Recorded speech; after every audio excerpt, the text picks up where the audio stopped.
అంతటి మహాభారత యుద్ధంలో మహామహావీరులైన భీష్మ, సుశర్మ, కర్ణ ఇలాంటి ఎంతో మంది మహారథులని ఎదిరించి ఓడించిన వీరుడు అర్జునుడు. అలాంటి తన సొంత కుమారుల చేతిలో ఒక బాణం దాటికే ఎలా చనిపోయాడు? ఈ తండ్రి కొడుకుల మధ్య యుద్ధం ఎందుకు జరిగింది? అసలు ఈ యుద్ధానికి అర్జునుకున్న శాపమే కారణమా? అంతటి ఘోరమైన శాపం పొందేంత పాపం అర్జునుడు ఏం చేశాడు? ఆ శాపాలేంటి? ఇంతకీ చనిపోయిన అర్జునుడు మళ్ళీ బ్రతికాడా? ఇలా ఎన్నో ఇంట్రెస్టింగ్ ఫ్యాక్ట్స్ గురించి ఈ వీడియోలో డీటెయిల్ గా చెప్తాను. ఈ వీడియో లెంత్ ఉన్నా కూడా కంటెంట్ చాలా ఇంట్రెస్టింగ్ గా ఉంటుంది. కాబట్టి ఈ వీడియోని స్కిప్ చేయకుండా పూర్తిగా చూడండి, అప్పుడే క్లియర్ గా అర్థమవుతుంది. ఈ వీడియో మొదలు పెట్టే ముందు ఒక రిక్వెస్ట్. ఈ వీడియోకి మేము మినిమం 200 లైక్స్ ఎక్స్పెక్ట్ చేస్తున్నాం. ఈ 200 లైక్స్ టార్గెట్ ఫినిష్ అయితే ఇలాంటి ఎన్నో మంచి మంచి టాపిక్స్ మీద వీడియోస్ చేయడానికి మాకు ఎంతో ప్రోత్సాహం దొరుకుతుంది. అలానే లాస్ట్ కాకభూషుండి వీడియోకి టార్గెట్ రీచ్ అయ్యేలా చేసినందుకు చాలా చాలా థ్యాంక్స్. ఇలానే మన ఛానల్ ని సపోర్ట్ చేయాలని కోరుకుంటున్నాము. So let's begin the story. అర్జునుడికి 4 భార్యలు: ద్రౌపది, సుభద్ర, ఉలూపి మరియు చిత్రాంగద. అలానే 4 కుమారులు. వీరే శృతకర్మ, ఇర్వాన్, అభిమన్యుడు మరియు బబ్రువాహనుడు. ద్రౌపదిని అర్జునుడు స్వయంవరంలో గెలిచి వివాహం చేసుకుంటాడు. అలా వారికి శృతకర్మ అనే కుమారుడు జన్మిస్తాడు. అయితే 5 మంది పాండవులు ద్రౌపదిని వివాహం చేసుకునేప్పుడు ఒక ఒప్పందం కుదుర్చుకున్నారు. ద్రౌపది ఒక్కో సంవత్సరం ఒక్కో భర్తతో కలిసి ఉంటుంది. ఆ సమయంలో మిగతా పాండవులు ద్రౌపదిని సమీపించకూడదు. ఒకవేళ ఏ కారణంగానైనా ఈ నిర్ణయాన్ని ఉల్లంఘిస్తే ఆ పాపానికి పరిహారంగా వాళ్ళు భూప్రదక్షిణ చేయవలసి ఉంటుంది. ఒకనాడు ధర్మరాజుతో ద్రౌపది ఏకాంతంగా ఉన్నప్పుడు అర్జునుడు అటువైపు వెళ్లాల్సి వస్తుంది. గోబ్రాహ్మణ రక్షణార్థం అర్జునుడు తన ధనుర్బాణాల కోసం ద్రౌపది, ధర్మరాజు ఏకాంతంగా ఉన్న చోటుకు వెళ్లి తన ఆయుధాలను తీసుకుని వచ్చేస్తాడు. అయితే యుధిష్ఠిర్ గది లోపలికి వెళ్లే ముందు తన పాదరక్షలు గుమ్మం ముందు వదిలేసి వెళ్తాడు. దానివల్ల మిగిలిన పాండవులకి తన లోపల ఉన్నాడని తెలుస్తుంది. అర్జునుడు అలా వారి ఏకాంత సమయంలో ప్రవేశించడం ద్రౌపదికి ఎంత మాత్రం నచ్చలేదు.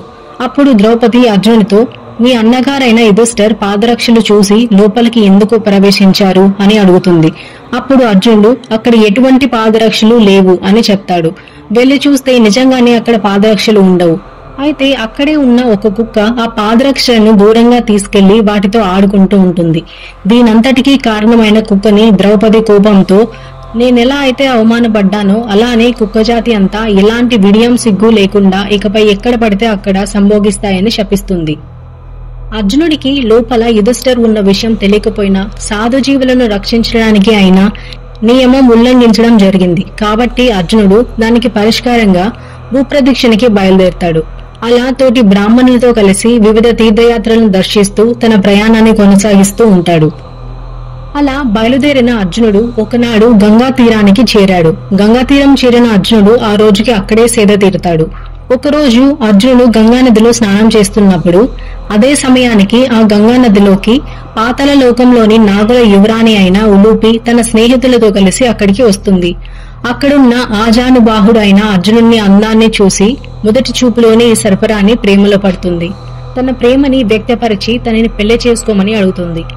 అర్జునుడు తన తీర్థయాత్రకు వచ్చిన కారణం చెప్పి తన బ్రహ్మచర్యాన్ని పాటిస్తున్నా అని చెప్పి ఆమె ప్రతిపాదనను తిరస్కరిస్తాడు.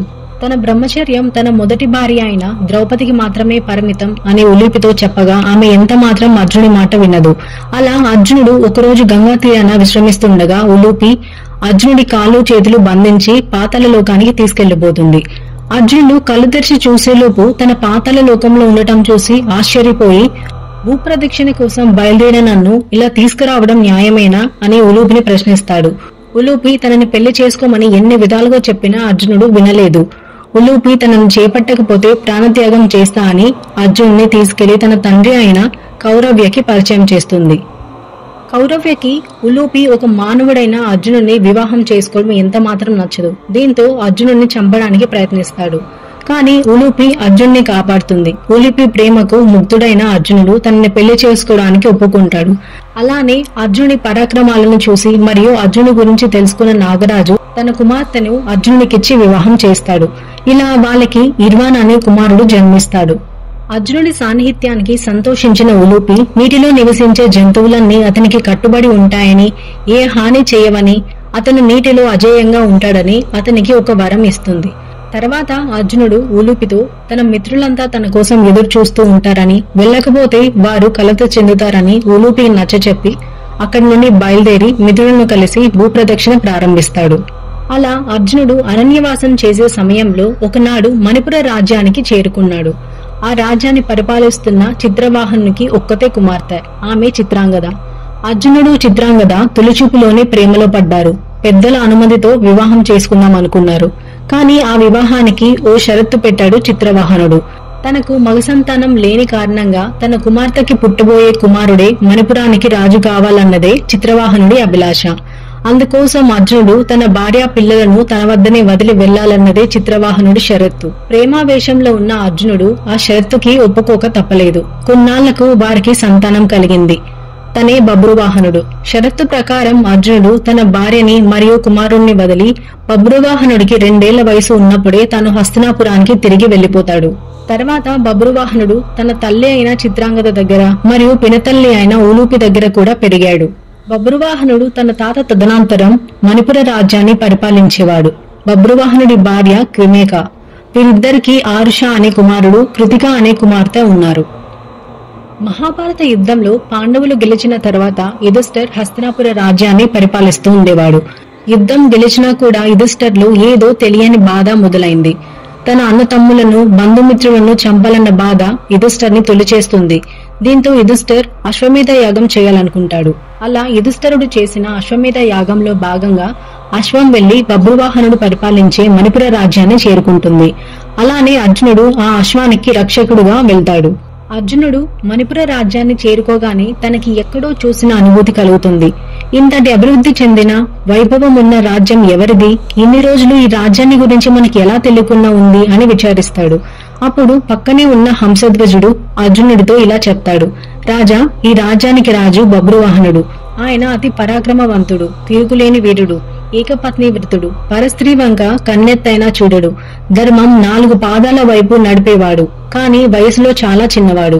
అంతెందుకు, ఈ చుట్టూ రాజ్యాల రాజులంతా బబ్రువాహనుడికి పన్ను కట్టి బ్రతుకుతున్నారు. ఈ రాజ్యంలో దొంగతనాలు జరగవు.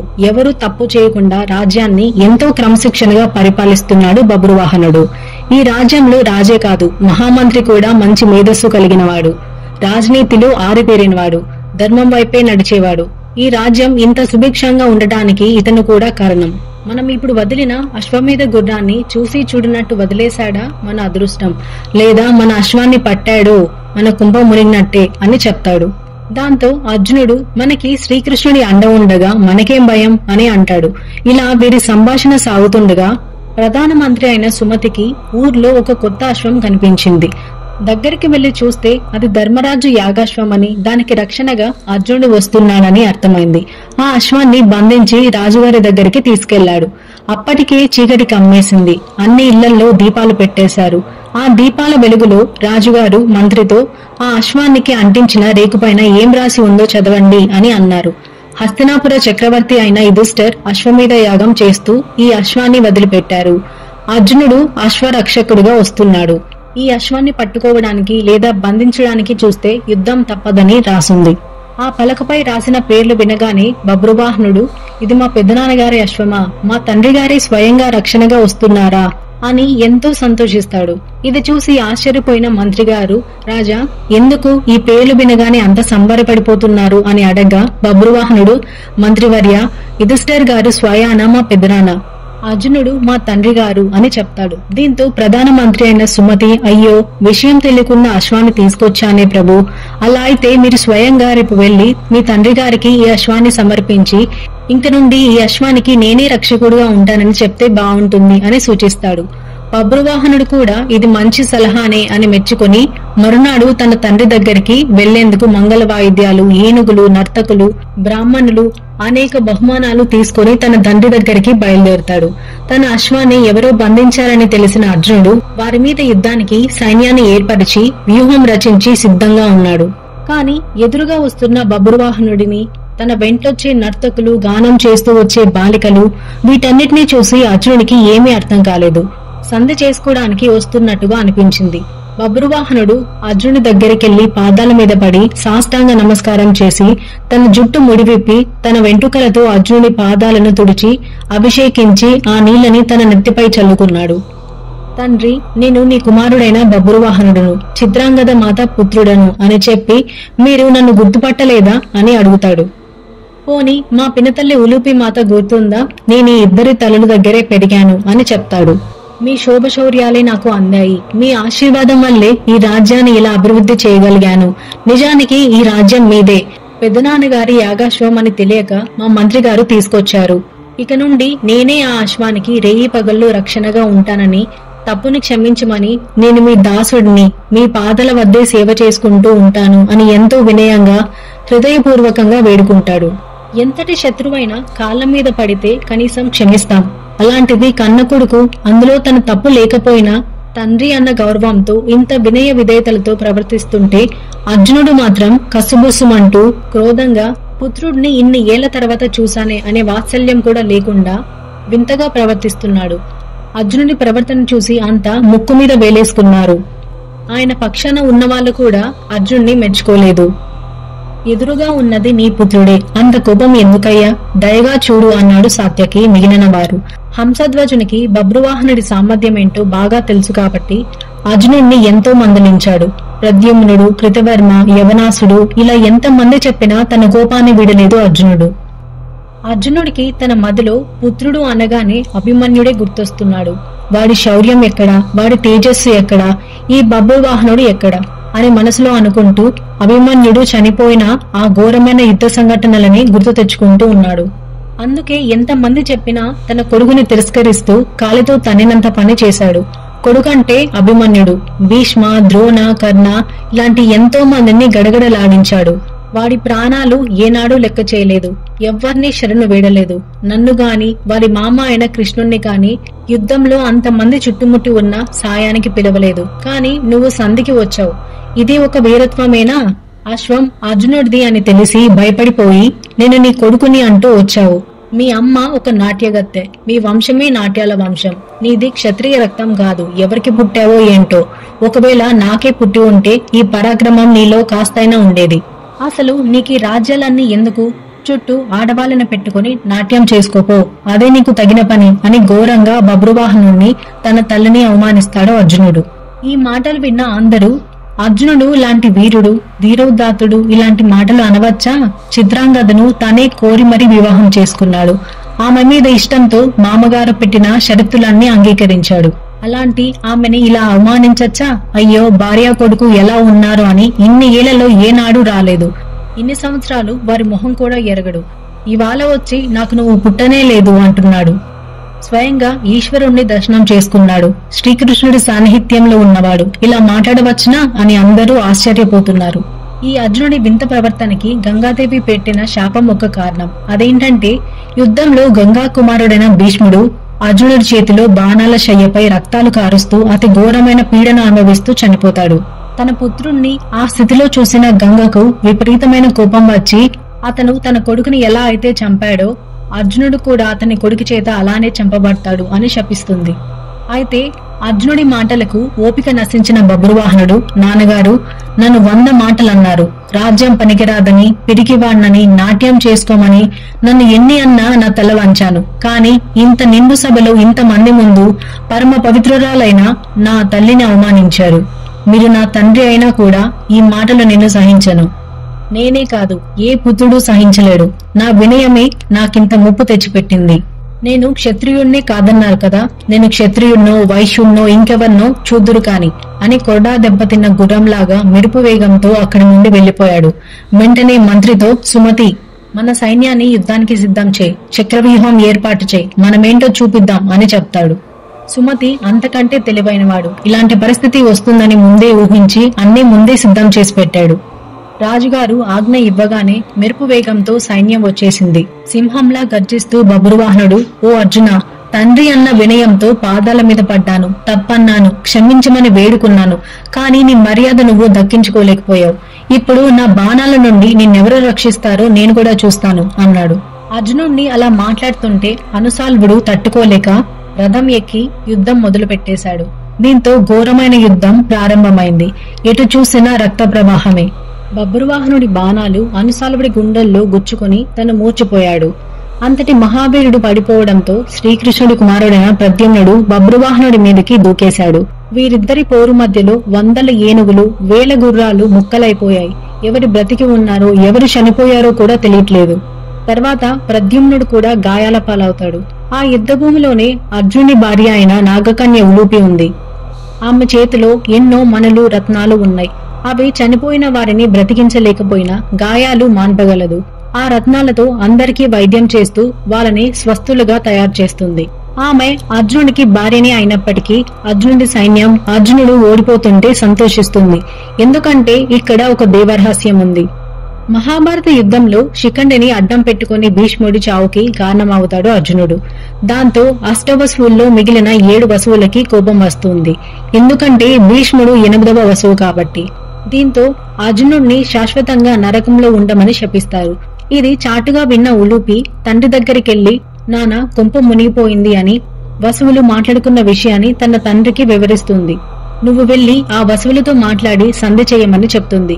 అలా ఉలూపి తండ్రి వసువులను బ్రతిమాలగా శాపం తిరిగి తీసుకోలేము. ఎంతటి మహానుభావుడైనా తన తాత అయిన భీష్ముణ్ణి ఇంత దయలేకుండా దొంగచాటుగా ధర్మవిరుద్ధంగా చంపాడు. తన తండ్రి లేకపోయినా భీష్ముడు వారిని ఎన్నిసార్లు తండ్రిలాగా ఆదుకున్నాడు. అలాంటి ఆయనకి ఆ గతి పట్టవచ్చా? కాని నువ్వింత బతిమాలుతున్నావు కాబట్టి ఒక మాట చెప్తాను. అర్జునుడు తన తండ్రి స్థానంలో ఉన్న భీష్ముణ్ణి ఎలా అయితే బాధ పెట్టాడో ఈ బాధ తను కూడా అనుభవించాలి. కాని అర్జునుడు తన కొడుకు చేతిలో చనిపోతే ఈ నరక బాధ తనకి తప్పుతుంది అని చెప్తారు. అందుకే ఉలూపి అర్జునుడి ఓటమికి సంతోషిస్తుంది. యుద్ధభూమిలో చనిపోయిన తన వారందర్నీ చూసి అర్జునుడు కుంగిపోయాడు. అప్పుడు బబ్రువాహనుడు అర్జునుడితో, ఓ పార్థ, రా నాతో పోరాడు. ఏవి నీ అస్త్రాలు? ద్రోణాచార్యుడి దగ్గర ఎవ్వరికీ దక్కకుండా నువ్వొక్కడివే అన్ని అస్త్రాలు పొందావే, ఏమయ్యాయి ఆ అస్త్రాలు? ఇప్పుడు కృష్ణుణ్ణి రామేమి అని వేడుకుంటున్నావు. కృష్ణుడు నీ దగ్గరికి ఎందుకు వస్తాడు? నా తల్లిని అనరాని మాటలు అని ఎంత పాపం మూటుగట్టుకున్నావో గుర్తు చేసుకో. నీలాంటి వాడికి ఇలాంటి గతే పడుతుంది. విష్ణు అవతారమైన కృష్ణుడి దగ్గర భగవద్గీత విన్నావు, అయినా ఏం లాభం? నీకు యుద్ధం చేసే ఓపిక లేకపోతే కృష్ణుణ్ణి సహాయం చేయమని వేడుకో. నేను కావాలంటే ఆయన వచ్చేదాకా వేచి చూస్తాను అని అంటాడు. ఈ మాట విన్న అర్జునుడికి తల తీసేసినట్టు అయింది. అర్జునుడు తిరిగి శక్తిని పుంజుకొని యుద్ధం మొదలు పెట్టాడు. కాని తను వేసిన బాణాలు లక్ష్యాన్ని చేరుకోవట్లేదు. అస్త్రాల మంత్రాలు సరిగ్గా గుర్తు రావట్లేదు. అర్జునుడి పరిస్థితి అయోమయంగా ఉంది. అప్పుడు బబ్రువాహనుడు అర్జునుడితో, ఓ అర్జున, యుద్ధం చేసే పరిస్థితి కాదు నీది. నీకెందుకీ ప్రయాస అని దెప్పిపొడిచేలా మాట్లాడేలోపు అర్జునుడికి ఎక్కడ లేని కోపం వస్తుంది. బాణాలతో విజృంభించాడు. అని బబ్రువాహనుడు అన్ని బాణాలని ధీటుగా ఎదుర్కొంటున్నాడు. వీరి యుద్ధాన్ని చూస్తూ దేవతలే ఆశ్చర్యపోతున్నారు. ఇంతలో బబ్రువాహనుడు ఒక వింత బాణాన్ని బయటికి తీశాడు. అది ఎక్కడా చూసినట్టు లేదు. ఇది నా జోలిలోకి ఎలా వచ్చిందా అని ఆశ్చర్యపోయాడు. ఆ బాణం భయంకరంగా అగ్నిజ్వాలలతో విషాగ్నిలాగా కనిపిస్తుంది. అది ధూమకేతుడి భార్య జ్వాలాదేవి కోపంతో, పగతో, ద్వేషంతో తన తపశక్తినంతా దారపోసి గంగాదేవిని కూడా ఎదిరించి తనే బాణమై బబ్రువాహనుడి అంబల పొదిలోకి చేరింది. గంగాదేవి శాపం, జ్వాలాదేవి కోపం రెండూ కలిసినట్టు జ్వలిస్తుంది ఆ బాణం. ఆ బాణాన్ని బబ్రువాహనుడు అర్జునుడి మీదకి సంధించగానే లోకాలన్నీ దద్దరెళ్లిపోయాయి. ఆ బాణం 7 రకాల జ్వాలల్ని ఎగజిమ్ముకొస్తుంది. అర్జునుడు దాన్ని గమనిస్తున్నాడు కాని తనకి అస్త్రం ఎక్కడా చూసినట్టుగాని తెలిసినట్టుగాని అనిపించట్లేదు. దీంతో అర్జునుడు అనేక అస్త్రాలను దానిపై ప్రయోగించాడు. కాని ఏ లాభం లేదు. ఇంతలో అర్జునుడి తల క్షణంలో తోకచుక్క తెగిపడిపోయినట్టు పడిపోయింది. అంతటి వీరుడు యుద్ధభూమిలో చనిపోతే అయ్యో అనే వ్యక్తి కూడా అక్కడ లేడు. ఆశ్చర్యం ఏమిటంటే అర్జునుడు ఏ నక్షత్రం బలంతో అయితే పుట్టాడో అదే నక్షత్రాన తన తల తెగిపడిపోయింది. అప్పుడే చిత్రాంగద మెడలో ఉన్న తాళి దానంతట అడే తెగిపడిపోయింది. చెవిదిద్దులు ఎక్కడో రాలిపోయాయి. ఏంటి అపశకునం అని ఉలూపి చిత్రాంగద యుద్ధభూమిలో అసలు ఏం జరుగుతుందో చూద్దామని బయలుదేరారు. అర్జునుడు చనిపోయాడని తెలిసిన చిత్రాంగద నేలకూలిపోయింది. కాని ఉలూపికి ఏదో సందేహంగా ఉంది. ఎందుకంటే ఉలూపి మెడలో తాళికి ఏమీ కాలేదు. ఇంతలో బబ్రువాహనుడు వచ్చి తల్లిలోకి నమస్కరించి, అమ్మా, ఎందుకు ఏడుస్తున్నావు? నీ మెడలో తాళి ఏది? తాళి తెగిపోతే తిరిగి కనీసం కట్టుకోలేదే? నేను మహావీరుడైన అర్జునునే సంహరించానమ్మా అని చెప్పగానే చిత్రాంగద కోపం కట్టలు తెంచుకొని, నువ్వొక మూర్ఖుడివి, పాపిష్టివాడివి. నా పాపాలు పండి నాకు కొడుకుగా పుట్టావు. ఎవరి మీద నీ విజయం? సొంత తండ్రిని చంపినందుక? నా తాళిని స్వయంగా నీ చేతులతో నువ్వే తెంచి తాళి ఏమైందమ్మా, మళ్ళీ కట్టుకోకూడదా అంటున్నావు. నీ తండ్రి చనిపోయిన ప్రదేశానికి నన్ను తీసుకెళ్ళు, నేను కూడా ఆయనతో పాటి సహగమనం చేస్తాను. నీ రాజ్యాన్ని నువ్వే ఏలుకో అని అంటుంది.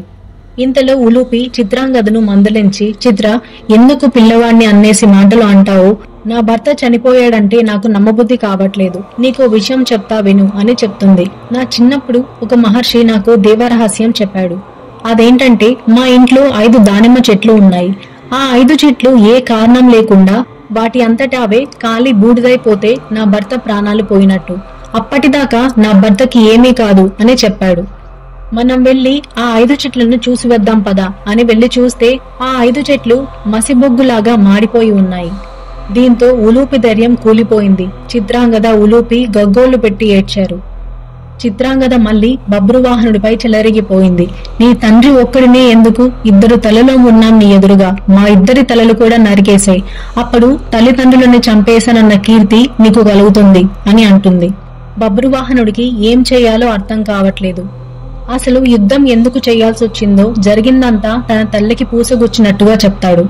మాతృభక్తితో ఇలా చేశానే కాని కోపంతోనో ద్వేషంతోనో కాదు అమ్మా. ఏదేమైనా నేను చేసింది పాపమే. దీనికి ప్రాయశ్చిత్తం ఏమిటో తెలియట్లేదు. అమ్మ, నీ బదులు తండ్రి గారితో పాటు నేను కూడా అగ్ని ప్రవేశం చేస్తాను అంటాడు. అప్పుడు ఉలూపి, నువ్వు కూడా చనిపోతే మాకు దిక్కెవరు నాయనా? మీ తండ్రి గారిని బ్రతికించే ఉపాయం ఏదైనా ఉందేమో ఆలోచించు అంటుంది. అప్పుడు బబ్రువాహనుడు తన పిన్నతల్లి అయిన ఉలిపితో, చనిపోయిన వారు బ్రతికినట్టు ఎక్కడైనా ఉందా అమ్మా అనగా, అలా కాదు బాబు, మా నాగలోకంలో సంజీవని మణి ఉంది. దాని సాయంతో తెగిపోయిన తల్లల్ని కూడా అతికించవచ్చు. అది మా నాగులకు మహాశివుడు ప్రసాదించాడు. అది అప్పటి నుండి పాతాళలోక నాయకుడైన శేషరాజు గారి రక్షణలో ఉంది అని చెప్పగానే బబ్రువాహనుడికి ఎక్కడ లేని ఉత్సాహం వస్తుంది. కాని ఉలూపి బబ్రువాహనుణ్ణి, ఆ మణి కోసం నువ్వు వెళ్ళకు అని నాగులకు సన్నిహితుడైన పుండరీకుణ్ణి మధ్యవర్తిగా పంపుదామని చెప్తుంది. పుండరీకుడు దానికి ఒప్పుకొని, నేనొచ్చే వరకు అర్జునుడి శరీరాన్ని జాగ్రత్త పరచమని చెప్పి శరీరం పాడవకుండా తన విషాన్ని అర్జునుడి శరీరంలోకి పంపిస్తాడు. అప్పుడు బబ్రువాహనుడు పుండరీకునితో, అయ్యా, మా తండ్రి గారితో పాటు వృషికేతుని శరీరం కూడా కాపాడాలి. మీరు తనని కూడా కాటువేయండి అని అడుగుతాడు. ఎందుకంటే మా నాన్నగారికి వృషికేతు అంటే అమితమైన ప్రేమ. కుంతిమాతకు ప్రియమైన మనవడు వృషికేతు. ఎంతో ధర్మాత్ముడు. వృషికేతు ఎలాంటి వీరుడో నేను కల్లారా యుద్ధంలో చూశాను. యుద్ధంలో తను చనిపోగానే ఆ బాధతో మా తండ్రి గారంతటి వారే మూర్చబోయారు. మా తండ్రి గారు బ్రతికినా కూడా వృషికేతు చనిపోయాడు అని తెలిస్తే నన్ను క్షమించరు అని అడగ్గా పుండరీకుడు అంగీకరించాడు. ఇద్దరిని కాటువేసి శరీరాలను బద్ధపరచమని చెప్పి వెళ్లిపోతాడు. పుండరీకుడు పాతాళలోకం చేరుకుని సభలో ఉన్న రాజుకి నమస్కరించి విషయమంతా పూసగుచ్చినట్టు చెప్పి ఆధారాల కోసం ఉలూపి దిత్తులు మంగళసూత్రం చూపిస్తాడు. ఇదంతా విన్న శేషుడు కరిగిపోయి మణి ఇవ్వడానికి ఒప్పుకున్నా కూడా మిగిలిన సభాముఖులు దానికి అంగీకరించలేదు. దీంతో యుద్ధం తప్పదని బబ్రువాహనుడు నాగులపైకి యుద్ధానికి వెళ్లాడు. బబ్రువాహనుడు నాగులపై మయూరాస్త్రం వేసి కొన్ని వేల నెమలను సృష్టించి పాములను పీక్కు తినేలా చేశాడు. ఆ అస్త్రాల దాటికి తట్టుకోలేక నాగులంతా ఒక నిర్ణయానికొచ్చి శేషుడితో తమ పరిస్థితి చెప్పి మణిని వారికి అప్పగిద్దామని అనుకుంటారు. కాని కొంతమంది నాగులు తమ కపట బుద్ధితో అర్జునుడి తలని దొంగలించారు. తీరా శేషుడు మణిని తీసుకుని వచ్చేసరికి ఇక్కడ అందరూ బోరున ఏడుస్తున్నారు. ఏమిటా అని విచారిస్తే అర్జునుడి తల కనిపించట్లేదు అని తెలిసింది. దీంతో అర్జునుడు కోపావేశుడై, నేనే కనుక నిజమైన బ్రహ్మచారిణి అయితే ఈ శిరస్సు దొంగలించిన వారి తల 1000 ముక్కలవుగాక అని శపిస్తాడు. అలా తలని దొంగలించిన నాగుల తలలు ముక్కలైపోయాయి. అలానే శ్రీకృష్ణ మహిమ వల్ల అర్జునుడి శిరస్సు తిరిగి వచ్చింది. అప్పుడు శ్రీకృష్ణుడు శివుని ప్రార్థించి మణిని చేతిలో పట్టుకుని ముందు వృషికేతుని బ్రతికించాడు. వృషికేతు లేవగానే కృష్ణ కృష్ణ అంటూ లేచాడు. తను చనిపోయేటప్పుడు కూడా కృష్ణనామం స్మరిస్తూనే చనిపోయాడు. ఇది చూసిన కృష్ణుడికి ఎంతో ముచ్చటేస్తుంది. నువ్వేనా నిజమైన భక్తుడివి అని కౌగిలించుకుంటాడు. అలానే ఆ మణి సహాయంతో అర్జునుడిని కూడా బ్రతికిస్తారు. అర్జునుడు లేవగానే కృష్ణుని దగ్గరికెళ్లి కౌగిలించుకుంటాడు. తను కృష్ణుణ్ణి చూడగానే జరిగిన యుద్ధం, అవమానం, చావు, బ్రతుకులు అన్నీ మర్చిపోయాడు. కాస్త పరిస్థితి నుండి తేరుకున్నాక బబ్రువాహనుడు అందర్నీ తన రాజ్యానికి తీసుకెళ్లి తన తండ్రిని కృష్ణుణ్ణి తన సింహాసనంపై కూర్చోమని అడగగానే అర్జునుడు సంకోచించాడు. ఎందుకంటే యుద్ధంలో బబ్రువాహనుడి చేతిలో ఓడిపోయాడు. గెలిచిన వారి సింహాసనంపై ఎలా కూర్చోను అని. అప్పుడు శ్రీకృష్ణుడు, అర్జున, కొడుకు చేతిలో ఓడిపోయే భాగ్యం అందరికీ దక్కదయ్యా. ఎక్కడైనా గెలుపు ఆశించొచ్చు కాని కొడుకు చేతిలో మాత్రం పరాజయమే ఆశించాలి. నువ్వు తండ్రిని మించిన కొడుకును కన్నావు. రాజ్యాన్ని ఎంత ధర్మ మార్గంలో నడిపిస్తున్నాడో చూడు. ఇలాంటి కొడుకు ఉన్నందుకు గర్వపడాలే తప్ప మరో భావం మనసులో పెట్టుకోవు అని చెప్పగానే అర్జునుడు సంతోషించి సింహాసనంపై కూర్చుంటాడు. అర్జునుడు మళ్లీ తిరిగి బ్రతికినందుకు కుటుంబం అంతా కలిసి సంబరాలు చేసుకుంటారు. అలా తన కొడుకు చేతిలో చనిపోయిన అర్జునుడు మళ్లీ ఇలా బ్రతికాడు. మీకు ఈ వీడియో నచ్చిందని అనుకుంటున్నాను. నచ్చితే ఈ వీడియోని తప్పకుండా లైక్ చేసి మన ఛానల్ ని సబ్స్క్రైబ్ చేసుకోండి. అలానే ఏ టాపిక్ మీద నెక్స్ట్ వీడియో కావాలి అనుకుంటున్నారో కమెంట్ ద్వారా తెలియజేయండి. Thank you for the support.